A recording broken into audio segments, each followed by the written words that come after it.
Vonisnya ya 50 tahun begitu kira-kira. Terutama juga hakim-hakim ya, vonisnya jangan terlalu ringan lah.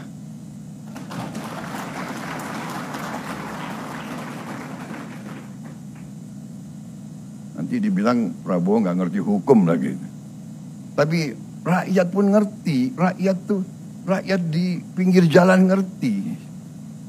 Ngerampok triliunan, kalau triliunan, ratusan triliun. Vonisnya sekian tahun. Nanti jangan-jangan di penjara pakai AC, punya kulkas, pakai TV. Tolong Menteri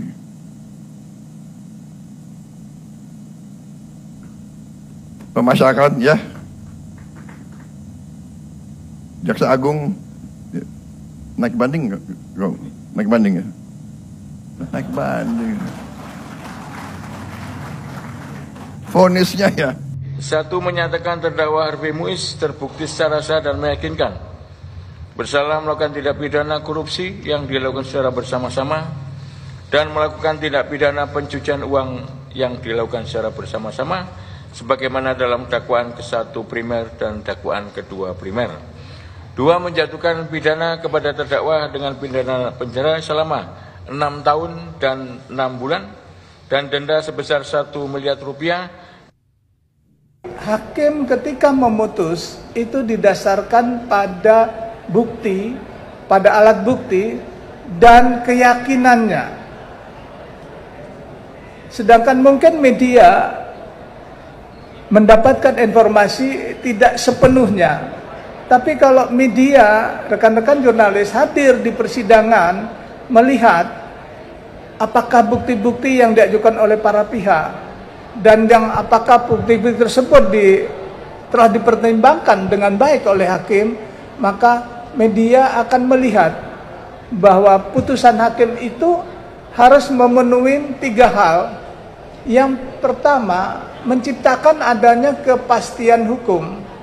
Yang kedua, harus menciptakan adanya atau memberikan keadilan dan kemanfaatan bagi masyarakat pencari keadilan.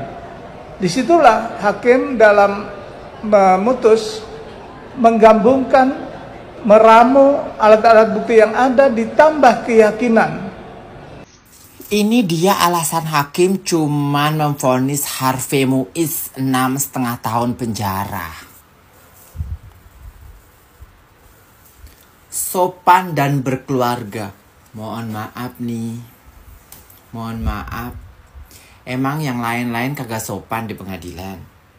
Emang yang lain-lain kagak berkeluarga. Ada no, yang kemarin kasus-kasusnya sempat rame, ibu-ibu di penjara bersama bayinya. Gue heran deh sama Wakanda, kok bisa sih kayak gini. Kocak banget. Kayak lawak, ngerti gak sih? Lebih lawak dari Sri Mulat. Kayak mana sih netizen? Gue hopeless banget, sumpah. 300 triliun, Wak. Ini bukan receh-receh. 300 triliun. Ibaratnya kayak 100 kali turunan, 1000 tanjakan. Gak habis-habis tuh duit. Gue punya pertanyaan ya. Seandainya lu merugikan uang negara ratusan triliun, itu udah pastilah kalau merugikan uang negara ratusan triliun, setidak-tidaknya yang masuk ke diri lu sendiri paling dikit 5 triliun aja ada lah gitu ya, anggaplah 5 triliun gitu. So let's change it.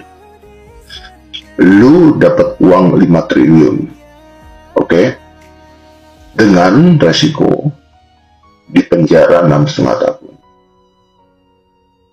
Mau nggak lo ambil? 5 triliun, ada uang 5 triliun nih di dalam penjara. 6,5 tahun. will you be the corrupt? Presiden Prabowo sebut vonis Harvey Muiz harusnya 50 tahun penjara. Ini menarik nih. Kalau presiden yang udah ngomong gini mah harusnya koruptor ketar-ketir dong.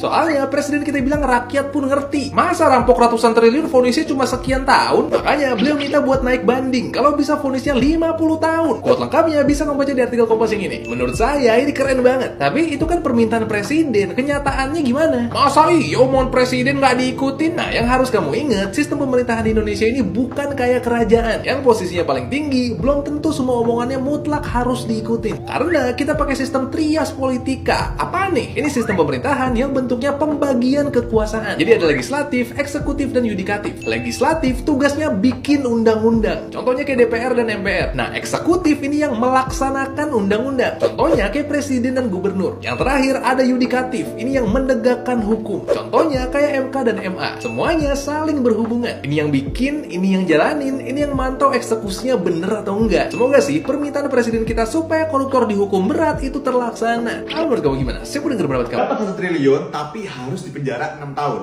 Worth it atau enggak ya? Coba kita hitung.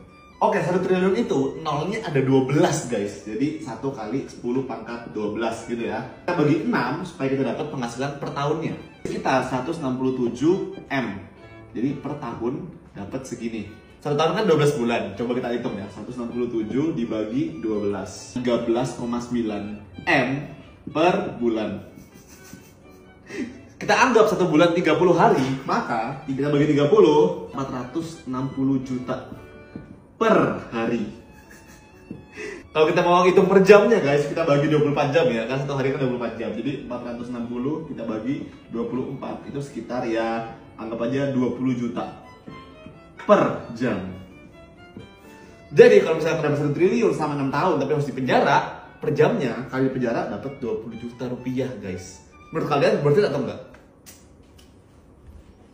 Kalau gini mah semua orang mau ya. Bapak Presiden Prabowo Subianto akhirnya ikut angkat bicara soal vonisnya Harvey Muiz yang dinilai terlalu ringan. 6,5 tahun itu terlalu ringan, kalau bisa 50 tahun aja. Nggak lama kemudian Kejagung segera merespon pernyataan Bapak Presiden kita. Nggak cuman Harvey sebenarnya yang divonis ringan, Helena Lim juga sama vonisnya cuman 5 tahun aja. Kalau kemarin Harvey Muiz divonis 6,5 tahun aja gara-gara sopan dan berkeluarga, jangan sampai si Helena Lim ini divonis 5 tahun gara-gara dia janda. Kalau misalkan mau kasihan-kasihan, harusnya kasihan tuh sama yang begini. Seorang nenek udah tua, renta, kaum duafa harus dihukum pula cuman gara-gara sebatang singkong buat ngisi perutnya. Sebagai masyarakat sipil, gue mau ngasih tahu ke teman-teman semua supaya jangan heran. Dari zaman dulu sampai zaman sekarang, orang-orang yang udah kerja keras, kerja cerdas tetap kalah sama orang-orang yang kerjanya curang. Tuh, lihat diketawain.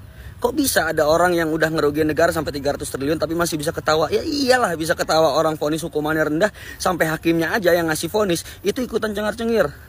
Tuh, jadi pertanyaannya adalah, emang ada negara yang penegak hukumnya terkenal galak sama rakyat tapi jinak sama koruptor? Indonesia negara hukum, korupsi nomor 1. Assalamualaikum warahmatullahi wabarakatuh.